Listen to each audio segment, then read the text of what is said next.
This is another Coffee Time with Andrew. This is episode 79, and a few things to go over today. Not a whole lot, but I like to write. Well, I haven't been writing the book recently because before I go to the next chapter, I wanted to do quite a bit of research, at least read a couple papers on information theory. And that is taking longer than I had thought it would. But that doesn't mean I'm not writing. I think if you like to write, you tend to find an outlet for that. So I have done several blogs in the last month or so.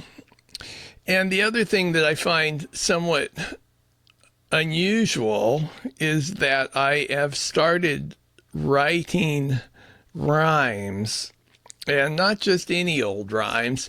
They tend to be rhymes that I think of as a country song, which like I say, is a little bit unusual for me.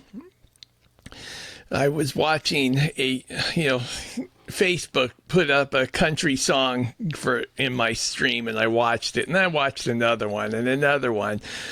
So I've done that for a couple nights in a row, watching country songs, and then when I wake up in the morning, I have these verses running through my head and thinking, I don't play any instrument, I can't sing, but there's that strange sensation in the morning that you kind of want to get up and start working on a project.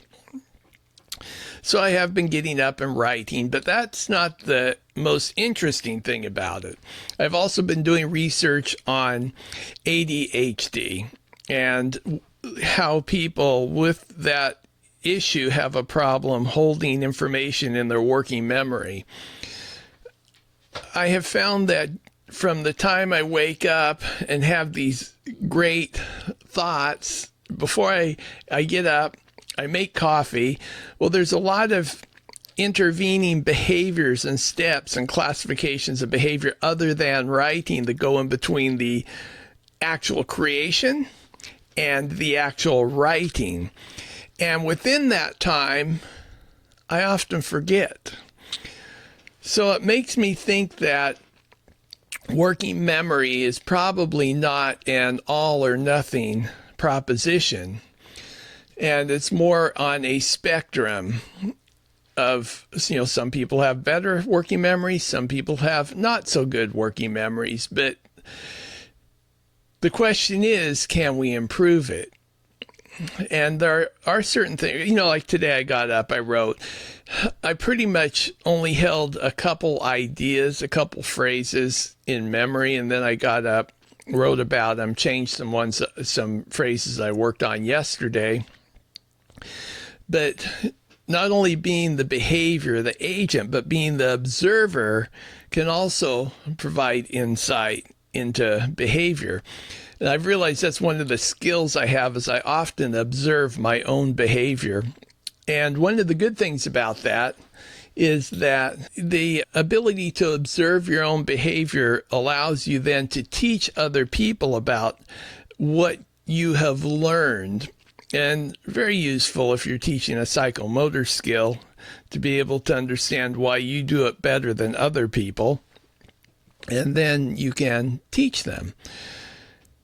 And again, procedural memory, working memory, all of those things will come into play. And something that I am now giving more thought to, since I'm starting to read this research about, helping people that don't have really super good working memories, and trying to come up with a strategy and plan that would make it easier for them to learn, at least when working with one of my systems. I do have my mic set up a little bit different today. We have started doing the Business Growth Network podcasts, and how I usually have my mic set up, I noticed that this wire tends to bang against it a little bit, so I had to rearrange things, use a little arm to get it into a much different position. Okay, I do believe that is going to do it for today. As always, I'm wishing you the very best in life. Have a wonderful day. Bye-bye.